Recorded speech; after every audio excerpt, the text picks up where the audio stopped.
下一则，万罗峰特准许你们4人同。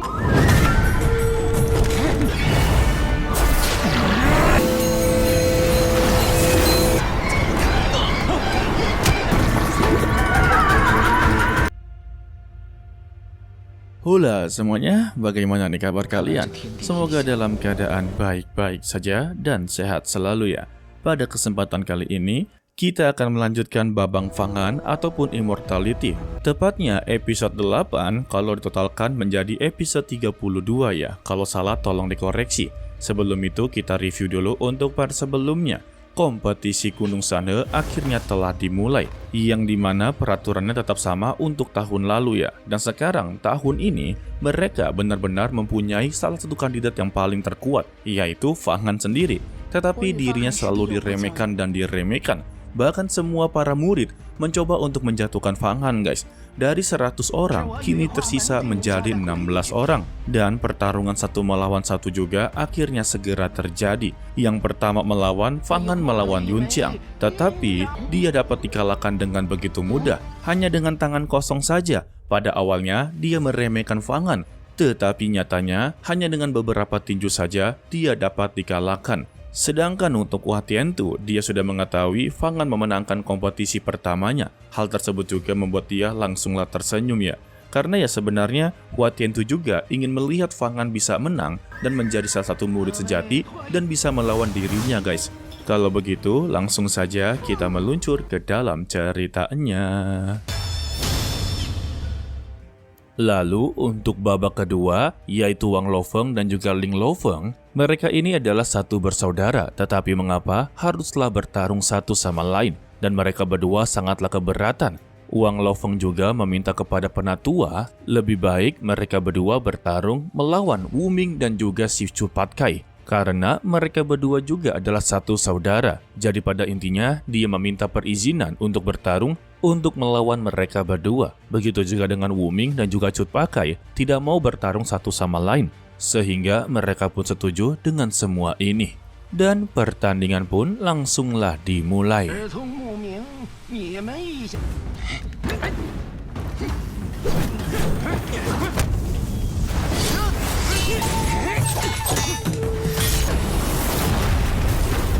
Yang dimana pertarungan ini 2 melawan 2 guys. Namun di dalam pertarungan tersebut dapat dilihat kalau Wu Ming dan juga Cut Pakai benar-benar begitu dominan dalam pertarungan ya. Sebab mereka ini tidak menggunakan senjata sama sekali, hanya menggunakan tangan kosong. Sedangkan untuk Wang Lofeng dan juga Ling Lofeng, mereka menggunakan pedang dan hanya terus mengejar dan mengejar. Ya seperti permainan kejar-kejaran jadinya ya. Lalu beberapa koin pun langsunglah dikerahkan untuk menyerang mereka. Tanpa diketahui mereka berdua ini hanyalah menangkis dan menangkis yang membuat koin tersebut berjatuhan di lantai. Tetapi semua ini adalah rencana dari Wu Ming untuk mengeluarkan kemampuannya. Dan dia pun mengeluarkan 9 istana jiwa terbang. Serta juga untuk si Cut Pakai langsung mengeluarkan sebuah lonceng. Yang dimana beberapa koin yang sebelumnya dikerahkan langsunglah mengeluarkan sebuah formasi dan mengurung mereka berdua. Sehingga untuk 2 bersaudara Lofeng ini langsunglah terkena sebuah ilusi yang begitu berat. Yang lebih kerennya untuk para penonton bisa melihat kondisi mereka berdua yang terkena ilusi. Hal tersebut juga membuat 2 bersaudara Lofeng ini sama sekali tidaklah berdaya. Salah satu dari mereka pun haruslah tertangkap di dalam peti. Dan satunya juga tertangkap di dalam sebuah kereta ya. Beruntung saja untuk 2 bersaudara Lofeng ini begitu tenang dalam menghadapi situasi yang begitu menegangkan. Dan dia langsung melemparkan pedang dengan kakinya yang membuat formasi milik dari Cut Pakai dan juga si Wu Ming haruslah menjadi begitu kacau. Dan itu membuat kesempatan untuk mereka berdua menerjang ke arah ke Cut Pakai dan juga Wu Ming.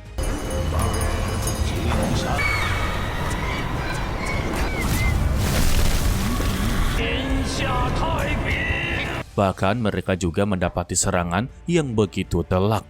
Dan kini situasinya benar-benar berubah drastis ya. Cut Pakai dan juga si Wu Ming benar-benar dalam keadaan yang begitu terpojok. Waduh. Pada akhirnya, kini orang yang masih berdiri tegak adalah Cut Pakai dan juga Wang Lofeng. Ketika dia ingin menerjang, Ling Laofeng pun bangkit berdiri dan langsunglah mencoba untuk mengganggunya, yang membuat Cut Pakai haruslah terkena tebasan. Sehingga formasi ilusi tersebut pun haruslah berhasil dibatalkan. Dan mereka berdua pun akhirnya tumbang juga guys. Tetapi sayangnya secara mengejutkan,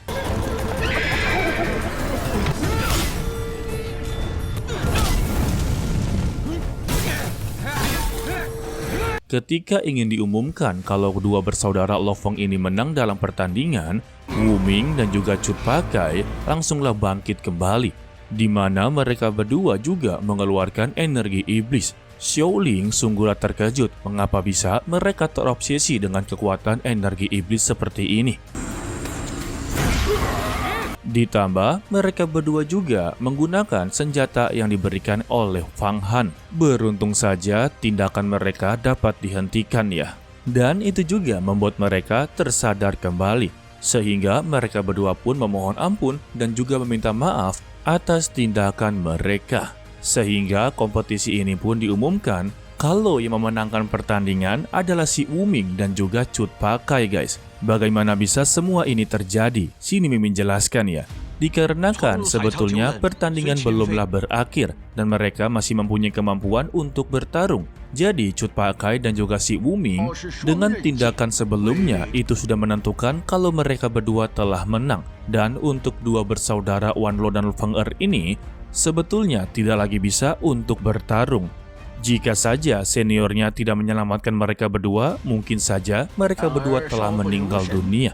Tetapi tetap saja untuk Penatua Yu meminta kepada mereka berdua tidak menggunakan senjata tersebut.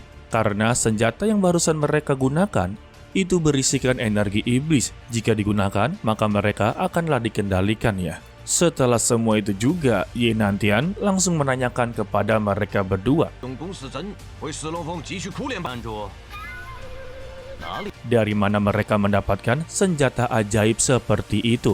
Padahal dirinya belum pernah merasa memberikan kepada mereka berdua.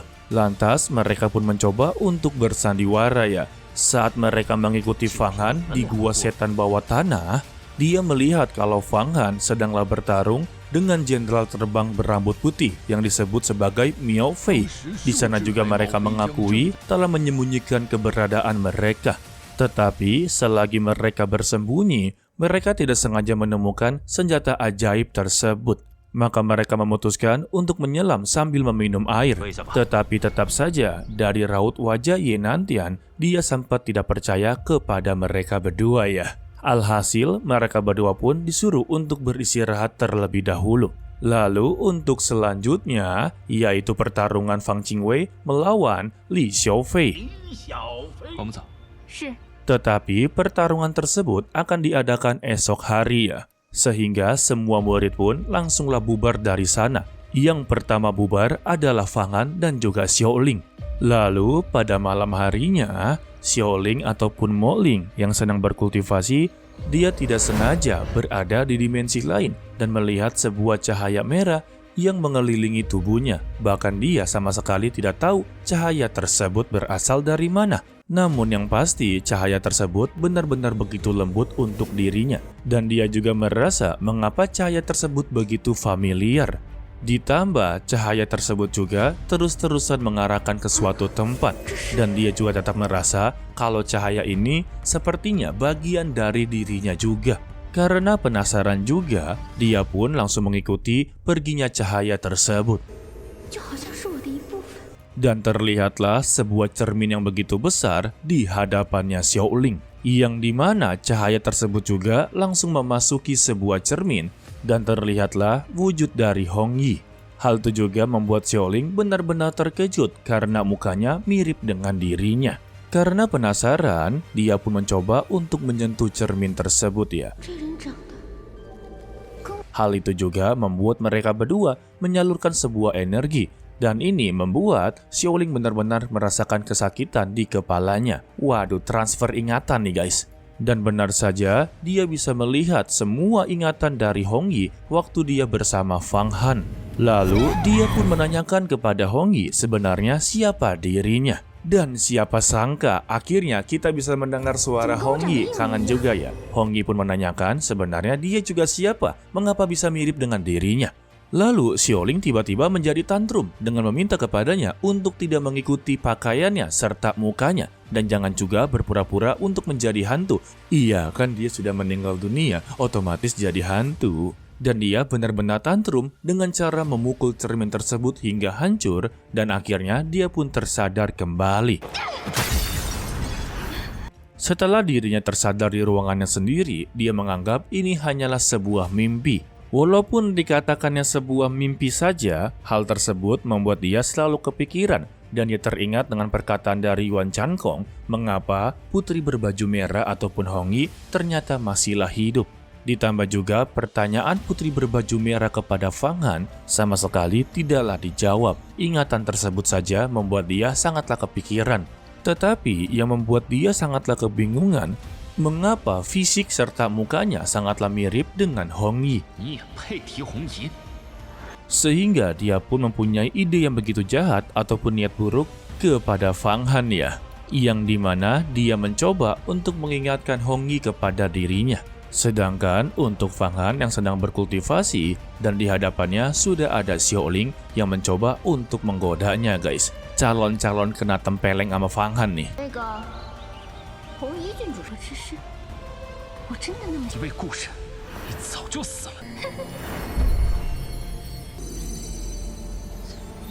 Untuk Fang Han sendiri, dia terus-terusan mencoba untuk mengendalikan pikirannya. Sedangkan untuk Xiaoling sendiri, dia terus-terusan mengerayunya, bahkan mencoba untuk membelainya.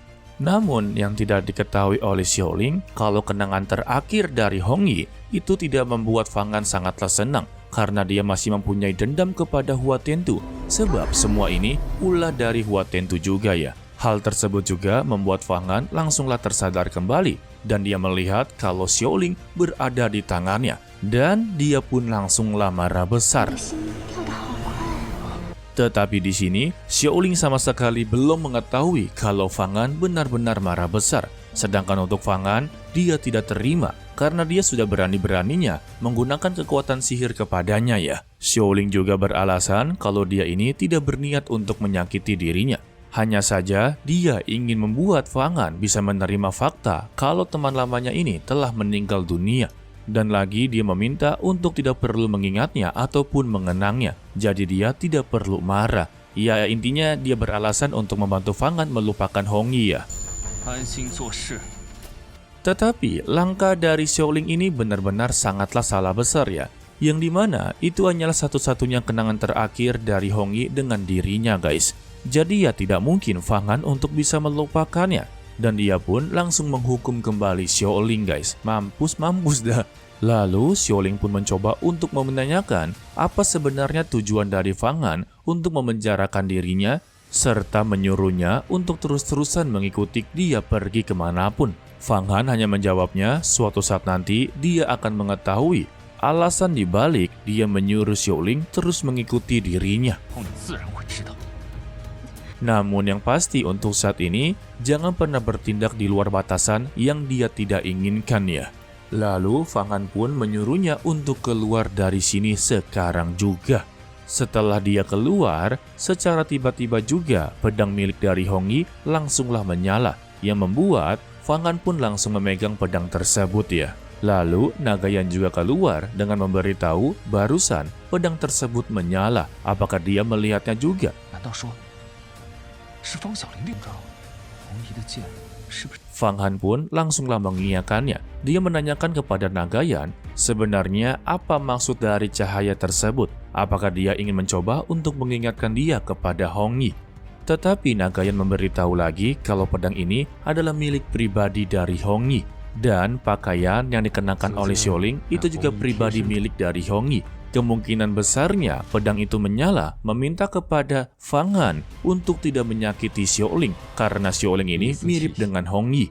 Dan juga Nagayan memberitahu sebelum pedang ini menyala, dia telah melihat berulang-ulang kali cahaya merah yang terus-terusan mengelilingi lukisan naga Huang Quan. Mendengar itu, Fang Han pun menanyakan mengapa dia tidak memberitahu dia sebelum-sebelumnya.